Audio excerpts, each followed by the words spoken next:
It's moral stories. Woohoo!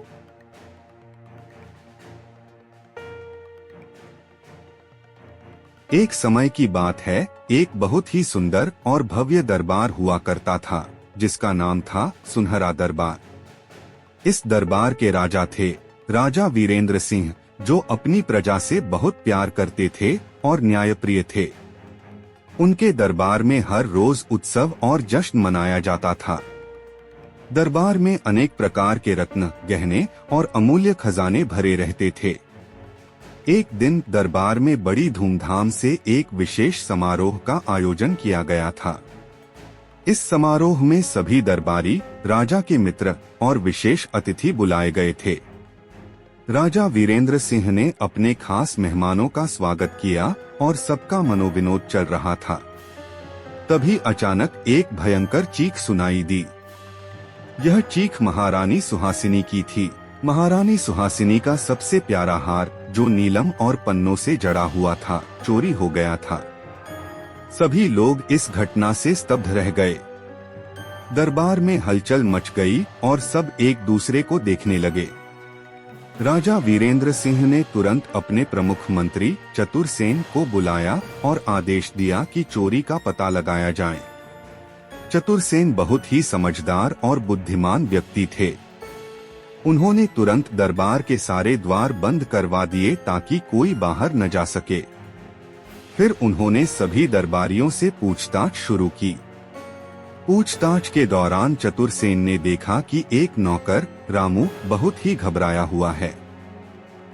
Ramu दरबार में नया नया आया था और बहुत ही ईमानदार माना जाता था। चतुरसेन ने सोचा कि रामू से बात की जाए। चतुरसेन ने रामू को बुलाया और पूछा, रामू, तुम इतने घबराए हुए क्यों हो? क्या तुमने कुछ देखा या सुना है? रामू ने कांपते हुए जवाब दिया, मंत्री जी, मैंने कुछ नहीं किया। मैं सिर्फ अपने काम में व्यस्त था। चतुरसेन ने रामू की बातों पर शक किया और उसे थोड़ा अलग से बिठाया। फिर उन्होंने दरबार में लगे गुप्त कैमरों की जांच की।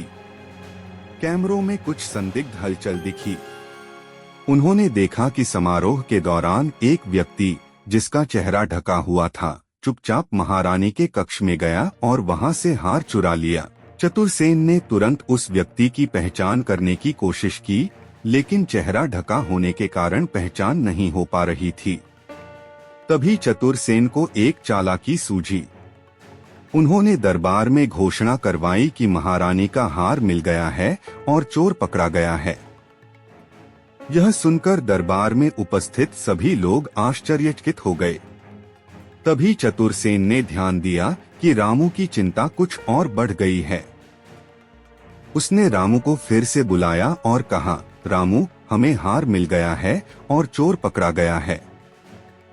अब तुम्हें डरने की कोई जरूरत नहीं। यह सुनकर रामू की हालत और भी खराब हो गई। उसके चेहरे से पसीना टपकने लगा।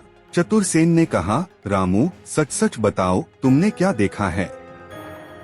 अगर तुमने कुछ भी छुपाया तो तुम्हें भी सजा मिलेगी। रामू ने अंततः टूटकर सब सच बता दिया।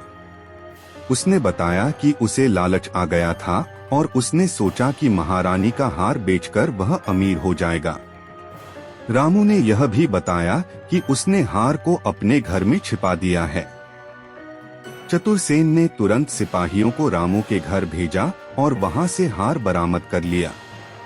राजा वीरेंद्र सिंह ने रामू को सजा सुनाई और उसे दरबार से निकाल दिया। इस घटना के बाद राजा वीरेंद्र सिंह ने घोषणा की कि दरबार में हर महीने एक नैतिकता और ईमानदारी का पाठ पढ़ाया जाएगा, ताकि ऐसी घटनाओं की पुनरावृत्ति न हो।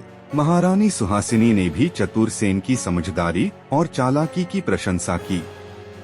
इस तरह सुनहरा दरबार फिर से खुशहाल हो गया और सबने मिलकर चतुरसेन की तारीफ